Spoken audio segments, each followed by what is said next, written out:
Good afternoon, and thanks for joining us in our webinar. My name is Matt Stockton. I'm an agriculture economist for the University of Nebraska, Lincoln. I'm here with a couple of colleagues. We have Crystal Rhodes, who's with us. She's the program director of TAPS.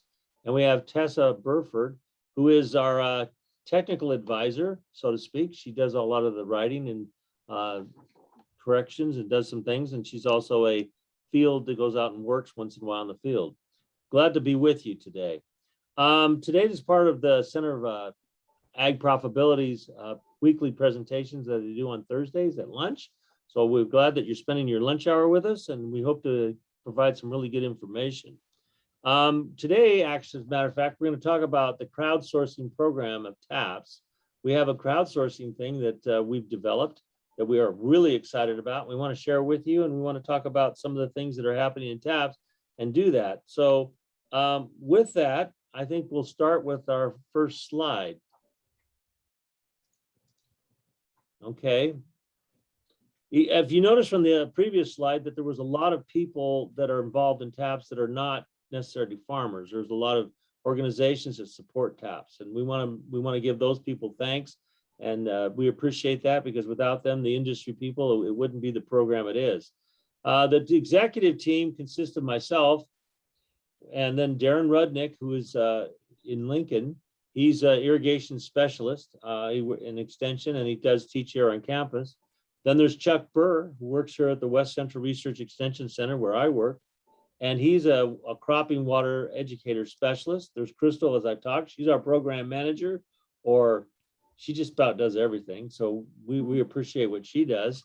And then there's Tessa, like I said, she's a research technician technically from her job description, but she does so many things in writing and helping and working with TAPS, so we appreciate what she does. And then there's Turner Dorr, who actually goes out in the field and helps plant the crops and does a lot of the work and adjustment on the irrigation. And then there's Hope and Abia, which are two graduate students that help us all along, but with a bunch of other people as well.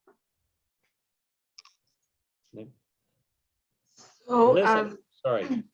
Thank you. So as Matt mentioned, we want to introduce our new crowdsourcing team to you all today. So this is a new initiative in 2022 that is actually part of the sprinkler corn competition. And this is a risk-free way to benchmark your crop production skill set. So whether you are someone involved in the ag industry or closely working with the ag industry, or you have no familiarity with it at all, you've never worked in crop production, this is an opportunity for everyone. And so I have a short video to show quickly that kind of explains the opportunity in a bit more detail. UNL TAPS believes that brains work better together. We are excited to present a playful new opportunity to participate, the 2022 TAPS Crowdsourcing Team. A plot located in North Platte, Nebraska was reserved for this team in the 2022 Sprinkler Corn Competition. While the corn we will grow together is produced in Nebraska, anyone who is interested is encouraged to join the fun. So, how do I play along? Easy, just follow online and provide your input throughout the season. As part of this brand new and open to the public team, by voting online throughout the year, you can help make management decisions such as hybrid selection and seeding rate, nitrogen and irrigation management, crop insurance, and marketing for the team's corn plot. Majority will rule each decision, and the TAPS crowdsourcing team will be actively competing against all other contestants in this year's sprinkler corn competition. The TAPS team will work throughout the season to bring you regular and timely content that will be available publicly online and will aid in necessary decision-making. This content will include video insight from extension specialists, educators, industry leaders, crop producers, and more. Whether at home, on the go, in the field office, or anywhere else, everyone is encouraged to play at their leisure. An interactive experience, the crowdsourcing team provides room to have some fun in a head-to-head corn production contest while maximizing an exciting online community of crop production professionals and peers, as well as minimizing participant time commitment. View the content when it fits best for you and vote online for each decision to help successfully guide your team through the contest season. Your input is needed to win together. All are invited to be a part of this historic TAPS team free of charge. Follow along and join the fun on Twitter at UNL_TAPS or visit the website at taps.unl.edu. Thanks for watching. So now I'll turn it over to Crystal, and she can kind of overview the decisions that we focus on. Before we do that, I think that I neglected something. if that's all right, Tessa. Yes. I neglected to tell you what TAPS is. Some of you may be watching and not even know what I'm talking about. TAPS. Okay, does that sound like a funeral march, or exactly what is it?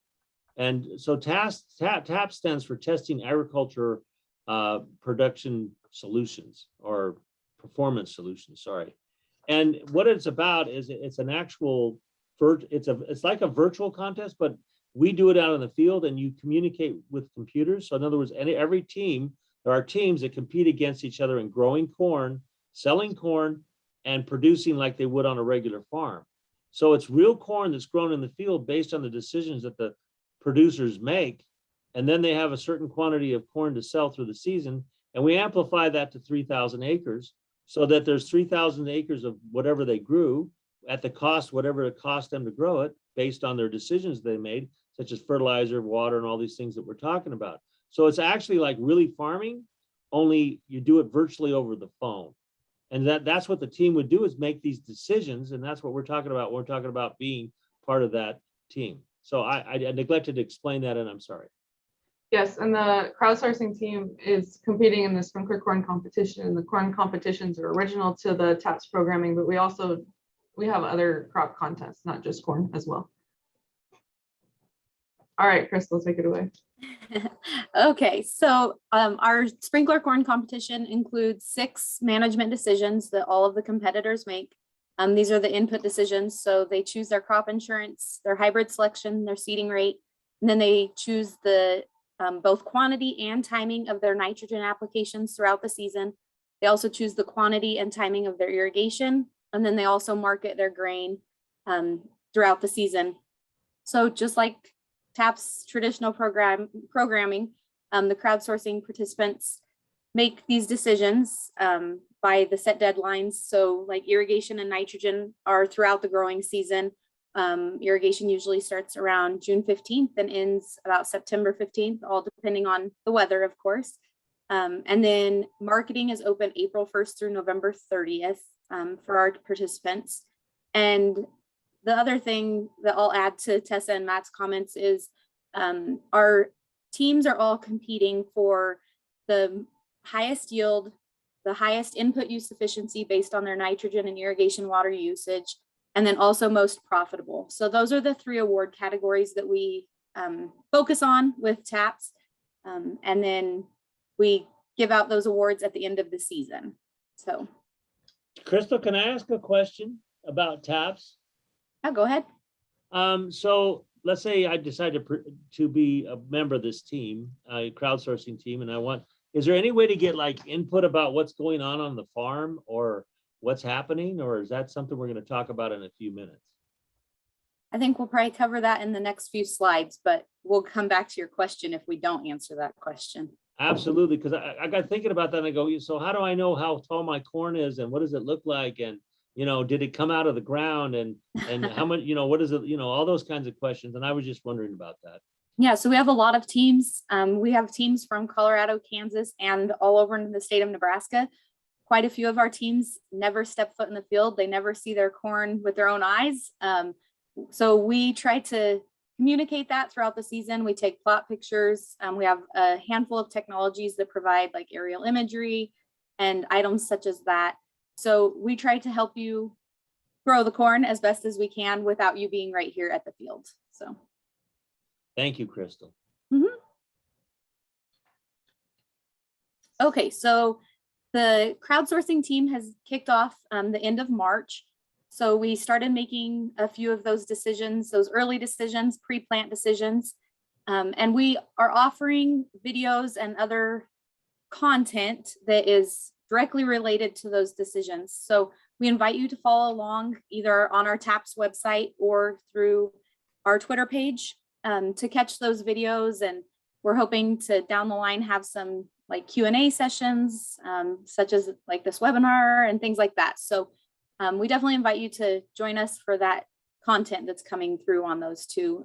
We hope that you find those educational, even if you're not participating in TAPS, we hope you find those educational.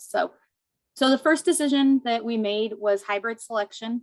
Content was developed by Randy Lloyd, who is here at West Central, as well as Dr. Julie Peterson, who's an entomologist here at West Central. Those videos, like I say, talked about the hybrid selection. Julie talked about the BT traits and how those go into making that hybrid decision. So participants were surveyed for hybrid company selection. So they chose from 8 different companies, and Pioneer won that first poll that we did online. And those are all done through Slido. So anybody and everybody can jump on either Twitter or our website and help us make those decisions by voting. And then how we do that is whatever the majority is, that's what we use. So Pioneer was the majority vote. So that's the seed brand that we chose. And then following that, we went into the variety discussion. Randy Lloyd did a video for us about the 5 different Pioneer varieties that the Pioneer rep here local had recommended to us. So Pioneer 1185 AM won with 47% of those votes. Then our next decision was seeding rate, and participants were surveyed on the desired plot population density. Anywhere from 32 to 36,000 was their decision area. And we actually had a tie at 32,000 and 34,000. So we decided to take an average of all of the votes that we had. So 33,250 seeds per acre was what was selected, and that's what will be planted. So when are they going to do planting? Is that like next week or something? We were hoping to have planting this week, but with the nice moisture that we've received, over 3 inches here in the last week to 10 days, planting has been set back a little bit, but we will take the moisture. So yes, we're hoping to plant next week. So the nitrogen management was the next decision, and Chuck Burr, who's on our TAPS team and is the water and crops educator here at West Central, did a video that discussed kind of APH, field history, went into the soils results from Ward Labs. So he did a great video on that. And then participants were surveyed on that. They could choose anywhere from a range of 30 to 120 pounds, and 60 pounds of pre-plant nitrogen was actually selected. Interestingly, 120 pounds was the second most voted option. So we definitely saw a difference in management decisions on that one. So it's things like that we're really interested to see how people are making those decisions.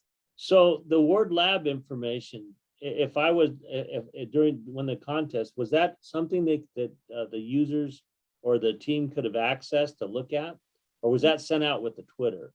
No, so the teams that are in TAPS all receive that information ahead of time so that they can make those nitrogen decisions and see what's in the soil before they go into making those decisions. So that's provided ahead of time. And then, like I said, Chuck discussed it a little bit in that video that we put out right ahead of nitrogen. So, and the pre-plant nitrogen was applied to the field last Thursday. So we got so the pre-plant fire. So this nitrogen management, is it going to go on during or is that the next slide? Yes, it is. Great question. So we have, those are the decisions. Sorry. No, you're great. You're great. Great segue. So we had the decisions we've already made. We do have upcoming decisions as we're only so far into the season. So the nitrogen management decisions will continue, like Matt said, and we will have some more newly developed content specific to nitrogen management. So we'll be looking for some more videos and some other helpful content to come. And we will have participants voting on the application of Sidedress, as well as 5 fertigation opportunities throughout the season. So when we're talking about putting on nitrogen, right? Just so we understand, does everybody understand the difference? I mean, could you explain the difference between fertigation and Sidedress? Sure, I can tackle that one. So our pre-plant nitrogen and our Sidedress are put down using an implement.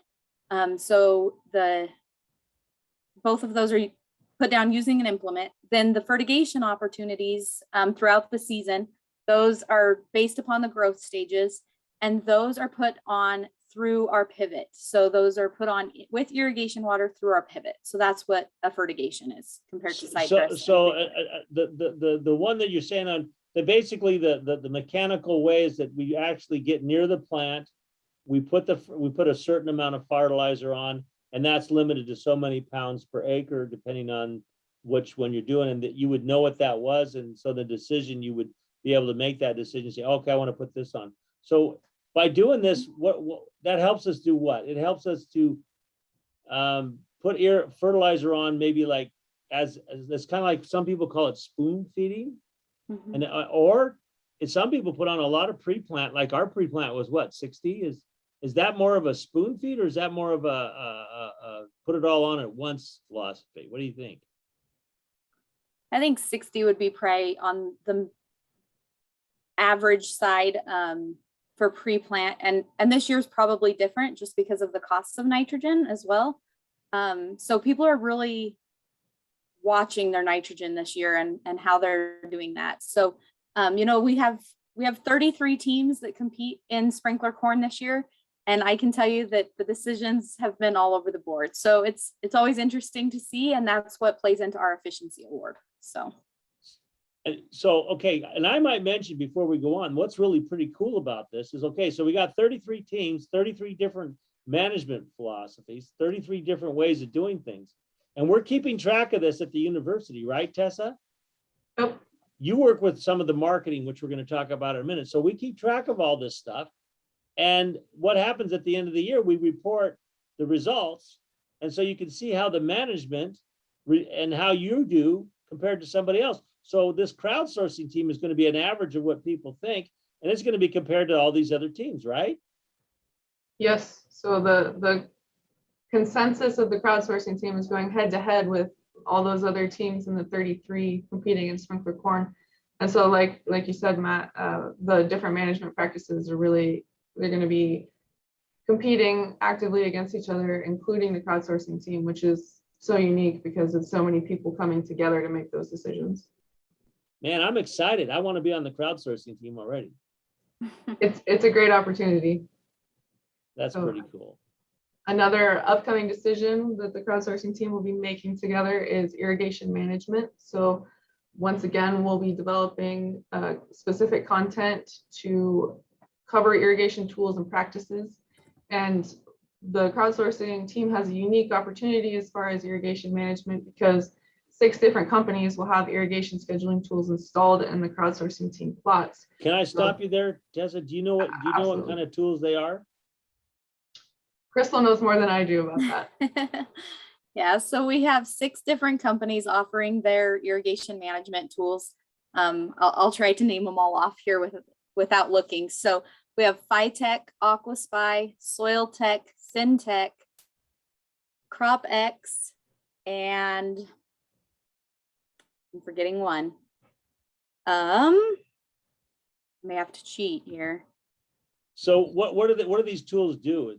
What do they kind of do? I mean, Servatech is the last one. Sorry about that. Okay, so most of them are probes that are placed in the ground. Phytech is a plant-based sensor that attaches to the actual corn plant, and they manage the water that's in the profile below the plants. So it helps to see, especially where you're not located right here at the field and can't walk out and see, oh, it looks like I'm growing pineapple today. So it helps you to be able to see what your soil profile has for water and make those irrigation decisions. And I will add, while I have a minute here, the irrigation, once we open it, which is all dependent on weather, but we usually open around the 15th of June. And then we irrigate twice a week. So participants can irrigate on Monday and Thursday every week during irrigation season. So I will add that to your notes too. So Tessa, I interrupted you rudely. I'm sorry. Go ahead. No, you're great. So as Crystal said, that's something that's going to be a weekly management decision throughout the set window of scheduling irrigation. So that will be what the participants will be pulled on, will be the timing and the amount throughout those weeks of irrigation. So with that, I'm going to kick it back over to you, Matt, Okay, so before we go on to crop insurance, which is everybody's dying to hear about, we're going to talk about this irrigation a little bit. So why is that important? Why is it important to make good irrigation decisions, and why is that critical? Because irrigation then is and fertilizer, they determine a lot about the crop growth. So making the proper decisions there can get you productive corn. But if you put on too much water and too much fertilizer, you get the productivity maybe, but then what you also get is high cost. And so that doesn't give you a profit. It kind of takes your profit in the shorts. So that's why these decisions are really important. And that's why we provide all the information we provide in TAPS. So I think it's kind of a cool thing. Go ahead, Tessa, to the next slide, please. Okay, crop insurance. Wow, crop insurance.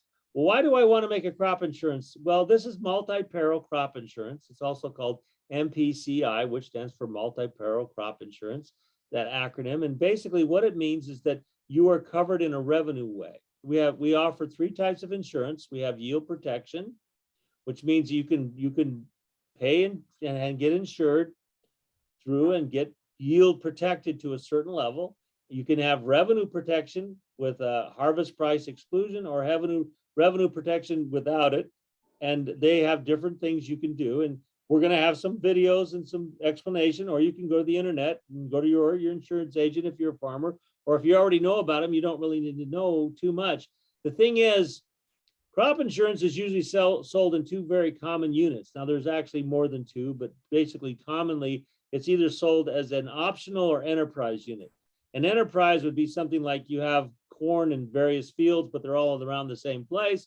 And it's a corn enterprise. So you put it under one roof. Whereas an optional unit could be something like an individual field. Optional units cost a lot more than revenue units. And so you have to consider that. Plus there's different levels of coverage. It ranges from about 55% up to 85%. So in other words, you can 85% of your revenue or 85% of your yield, you could actually buy insurance for that. Obviously, it's more expensive the more coverage you buy, just like any other insurance. But this is important to have if you're going to do forward contracting.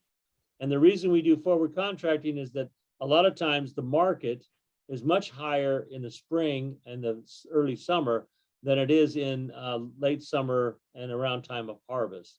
So that's why it's an opportunity to use it. And we have those marketing tools. In fact, that's kind of a segue into getting into the marketing tools, that we offer basically some different ways to market that. So you could either forward contract, which means you sell the grain ahead of time and promise to deliver after harvest, or you can sell it cash by waiting till harvest and then just, oh, I'm going to sell it all now, and whatever price you get.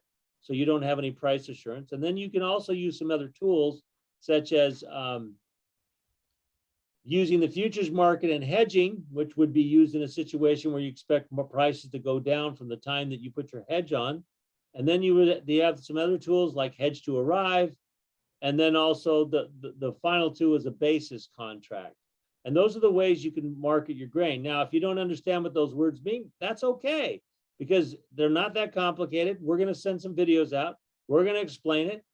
And you can have the opportunity to maybe, if you do know a little bit about them, to try some of these things out and see how it works on your crop, assuming you get enough votes for doing that particular thing. And so that'll be happening probably about middle of the month, maybe a little later than the middle of the month, that those decisions will start happening. And we're hoping that those decisions will be on a weekly or bi-weekly basis. And that's what we're going to do. And we hope that, because remember, we've amplified this farm to 3,000 acres. That means that's over APH. I don't know if you know what APH means, but it means average production history for the last 10 years is over 220, I think it's over 220 or 240 bushels. It's somewhere in that area. And that basically 3,000 acres, we're talking over 600,000 bushels of corn. Now think about 600,000 bushel. What's a bushel of corn? Well, corn weighs about 56 pounds a bushel.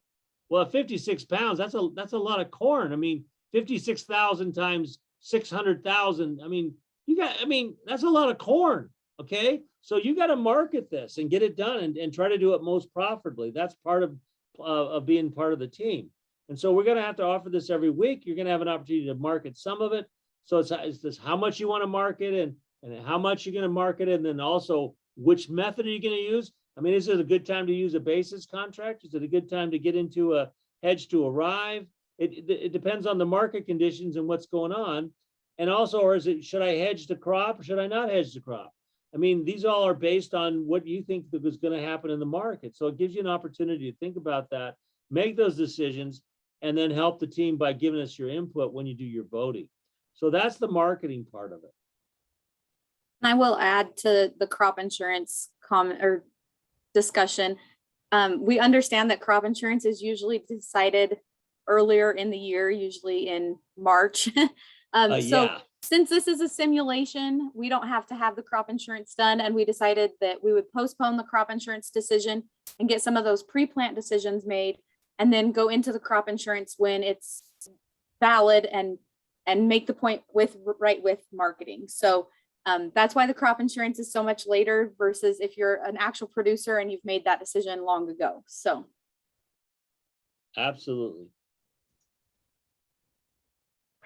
Great. So this is a screen grab of the Twitter account, the TAPS Twitter account. So this is going to be sort of the hub of the crowdsourcing team, but you can also access it on the TAPS website at taps.unl.edu, which has all of the information compiled and looks like this once you get there. And so it has anything and everything you'd be looking for connected to the crowdsourcing team, including a summary of the decisions made, upcoming decisions, poll locations, and all those videos. So we will just quickly take a look at this together. So at the top, you're going to have an about, which contains all the information about the crowdsourcing team, how it came to be and why. And then, as I said, there's going to be this summary of the decisions. And Tessa, I'm going to jump in real quick about one more thing that we kind of missed in the about section. Yes. This came about through a conservation innovation grant that we received through the USDA NRCS. So that's how this has come about. And we really appreciate the support of the USDA NRCS to help put this together. Definitely. It's nice And to have friends in high places. yes, exactly. I think the collaborative nature of how this came to be is really a strength to it. And there's been a lot of people, obviously the UNL TAPS executive team has put a lot of work into this, but also all those people connected to the CIG have had a great influence on this. And we invite anybody to make these decisions with us. You don't have to be in Nebraska. You don't have to be a producer. Like, if you just want to learn about it, we invite you to jump in. So. Absolutely. So we don't currently have a poll up at this time, but there will be one soon. And so there's always new content coming out, and the polls are occurring, like we said, when those decisions need to be made. So always look for a poll soon to come. And then this is part of the discussion. We have discussions open on our Twitter account. So all those decisions we're making, we encourage discussion. If you have questions, you can post those on Twitter. If you have comments, if you have additional resources, we encourage everybody getting loud on Twitter. That's what we're there for. And so then we also have a collection of all the video content that we are producing with each decision. So you can toggle through those. There's Dr. Julie Peterson's on BT trait selection. And we've Tessa, got, do you know what BT, so what do you mean by that, BT? why don't you jump in there, Matt? Okay. Okay, BT means it stands for Bacillus thuringiensis, which is it's basically a protein that is engineered into the corn when they genetically modified the seed. And what it does is it saves you having to use insecticide on caterpillars, because when they eat the corn, the protein that's in there that they've engineered into the corn, it's great for people. We can digest it and eat it, not a problem. It's just a protein. But for a worm, it causes all kinds of digestive disorders, and it keeps them from eating the corn. So it's kind of a way to keep insects down without using lots of insecticides. But that's what we mean. So when Julie Peterson came along, there's things like, there's also root worms and there's other things. And when you buy seed, you can buy seed or purchase seed that has some of these traits that keeps you from having to spray or to do things. And so you make that choice at the time you plant seed by the kind of seed you buy. And so her video talks about those things. Sorry, I didn't mean to interrupt, Tessa. No, you didn't interrupt at all. So we've got that one, and then we've got a few more videos already up as part of the decisions made, but we will have lots more to come throughout the season, and you can find those all here and also as they come out on the Twitter account. And then we will have field reports and plot progress. We will be posting the plot photos, just like the rest of our teams that compete throughout the season. We take those regularly updated plot photos so people can see what's going on in those fields. And then we've also got some information on the irrigation tools that will be available out in the plots. So this is the TAPS Crowdsourcing Team website. And like I said, it's got everything you'd be looking for located right there in one spot. And you can just go to the TAPS. Sorry, you can just go to the taps.unl.edu webpage, and there's a link right to it. So if you don't remember the whole thing, it's right there. This is totally cool because I can rather, because we're, and sometimes, like, you know, you play a game or do something and it's a virtual thing and it's like, okay, it could happen. This is actually what's going on and happening in real time. So it's kind of a cool deal.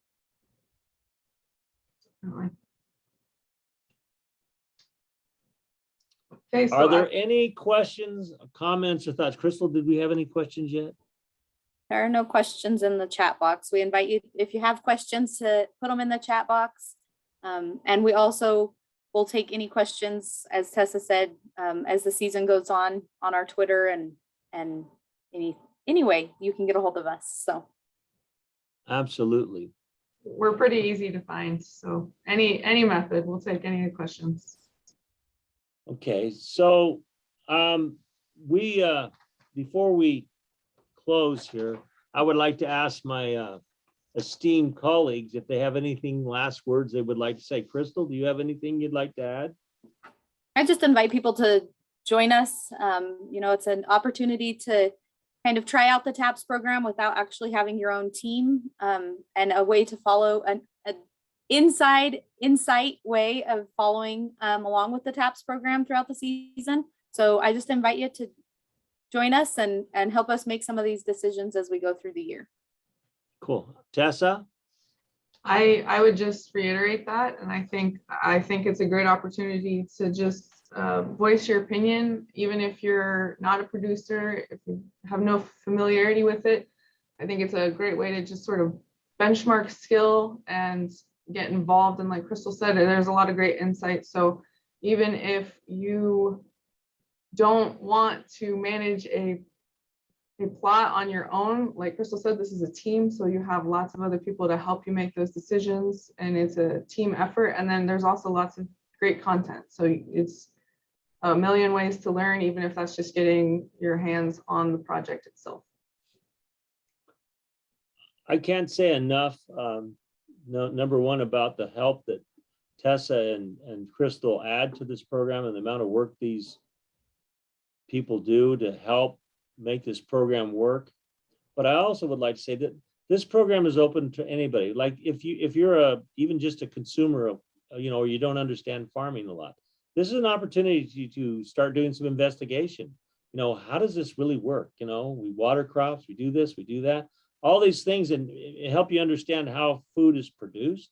You could do it as a class, like if you're a teacher, you could follow along with your classroom, and you could poll your classroom, and the classroom could then make a decision. If you're just interested in crop farming and you always wanted to make farm decisions and see what that felt like and what it did, here's another opportunity. If you're a person that maybe is in a ag service industry and maybe would like to understand more about how corn is grown and how people feel when they make those decisions, I mean, here's a real opportunity to say, okay, so this is my crop and this is the decision I'm making, and you know, how much does getting a certain price or at the market, or how much does this or that help me out as far as my bottom line? I mean, it helps you understand that. So it can help all people everywhere. So there isn't anybody that couldn't participate in TAPS that couldn't benefit from that participation. And we would like to invite all of you to do that. And I most certainly would, because I have learned so much. And, you know, I've been in ag and farming my whole life, and yet this has been an exciting thing for me to participate in. And I would like to thank both Crystal and Tessa for being here today. Okay, and I'd also like to thank everyone for being here and online. And I hope that you share with your friends, that you get an opportunity and that you take a chance to make some decisions and see what it's like and investigate what TAPS is all about. Recording of this webinar will be available, and it will be posted at the CAPS website, the caps.unl.edu website. So look for it if you want to see it. Join us next Thursday, because they have every Thursday at noon. They try to have a seminar. There's going to be another seminar on Thursday, and I believe it's going to be on the either crops or livestock topic. And when you do get there, click on the link in the chat box, and there's a brief survey at the end of this thing. So please click on that. And we would love the feedback, because we don't do this for fun, even though it is fun. Can't you tell we're all excited here and just having a blast? But, you know, it is fun, but we don't do it for fun. We do it because we're trying to be helpful to the industry and be, you know, good citizens. And we hope that you understand that, and that you participate and let us know what things that, you know, hey, you can do this better, or you can improve here, improve there. We appreciate all the positive or constructive comments that you might be able to make. And with that, thanks for joining us again, and have a great week.